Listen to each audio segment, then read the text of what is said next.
So I finally got the PlayStation 5 Pro, and I want to do an unboxing for it. So as you can see immediately, the box is entirely black for the Pro variant of it. It's a shift from the white boxes that we have seen from the original PlayStation 5 and the PlayStation 5 Slim.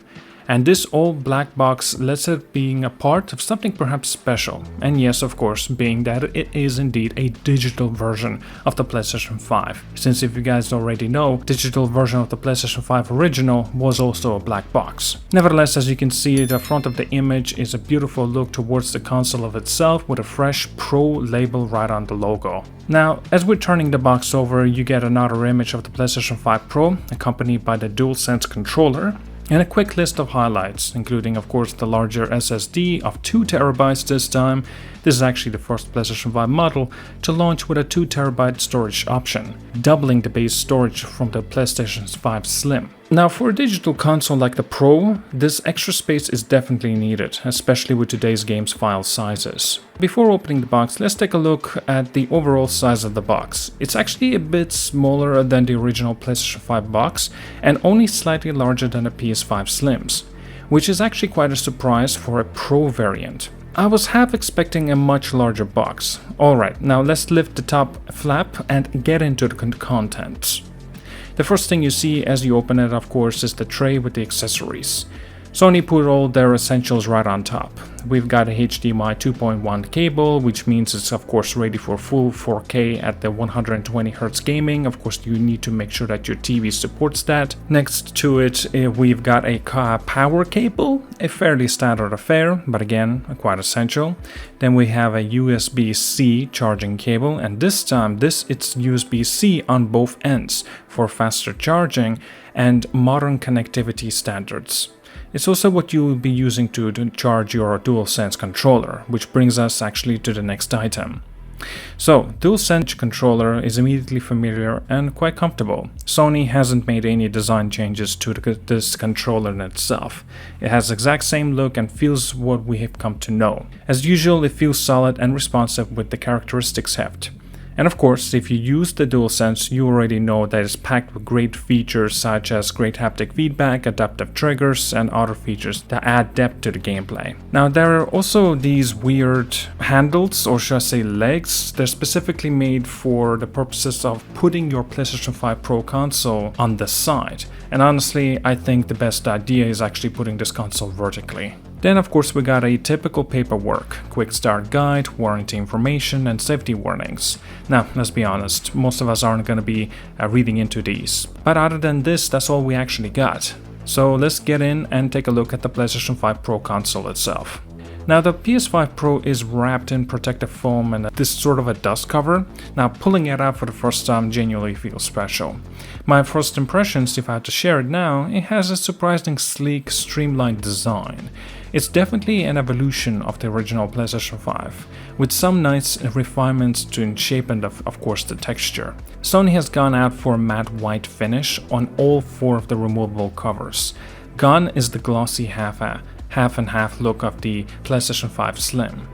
This gives a clean, cohesive look and feels a bit more sophisticated and refined. Looking closely at the design, there are some cool details. One corner of the console has iconic PlayStation logo cut out, which is now of course a familiar touch across the PlayStation 5 lineup. There are also some small PlayStation symbols molded onto the bottom of the corner. These little symbols actually help to provide a grip and stability when you place your console laid flat. A thoughtful design element that functions as well as it is indeed stylish. One of the biggest changes visually is the venting system in the center. The PS5 Slim had a slim gap between the white covers, while the Pro has thicker vent lines that break the middle section. Now these lines give a console a bolder and slightly aggressive look and adds to its sort of, say, Pro identity. Now it feels purposeful and gives an impression of a console that's built for high performance. And honestly though, these vents, well, they are not actually functional. Now let's take a closer look at the front. The center part still has that glossy black finish, with its eye-catching but also a bit fingerprint magnet. just like the original PS5 did. Now, right on the front you will find, of course, the USB-C ports, which is actually a nice modern touch. Along with the power button, since this is a digital model, they actually will not have any sort of an eject button here, which keeps the front design nice and simple. Spinning the console around and check out its back, we find, of course, the HDMI port, an Ethernet port, 2 USB ports, and a power port. All the essentials are here, and the setup that most PS5 users will be of course familiar with. Nothing extra here, but everything you need for a solid gaming experience with ample connectivity options. Now the PS5 Pro can be set up either vertically and of course like mentioned horizontally, and is designed to look good in both the positions. And already as mentioned, Sony has included those small plastic feet in the box to use if you wish to put the console horizontally, and actually will sit flat and stable on the surface. This makes an easy slot into the setup under the TV or perhaps a monitor. For the vertical setup, the stand unfortunately though is sold separately, so you will need to make a purchase. Now, also after doing a little research, since I was curious, was whether that the new PS5 Slim covers might fit the Pro variant, as I know that some people like to customize their consoles.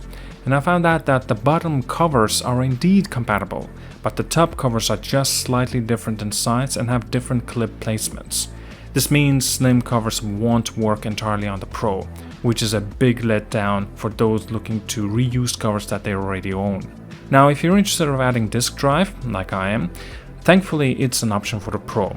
Even though it's primarily a digital console, Sony has designed an attachable disk drive that can be added on. It's the same drive used for the PS5 Slim. If you're looking to go physical, you can snap onto the Pro without much hassle. This adds a bit of a bulk on the side but still maintains a sleek design. The console itself looks polished and ready to meet the needs of gamers who want a powerful, refined setup. It's clear that the PS5 Pro is more than just an upgraded console. It's a sophisticated addition for the PS5 family, one of the designs to look and feel like the high-performance machine it is. Now, I will have my full review on the PlayStation 5 Pro, well, sometime perhaps later next week, since I want to experience it first for myself and see everything that it has to offer, so you can expect to see if it was worth the price and the upgrades, added features for the games that you can play on it. And at that, thank you so much for watching, like and subscribe, see you guys all, and have a wonderful day.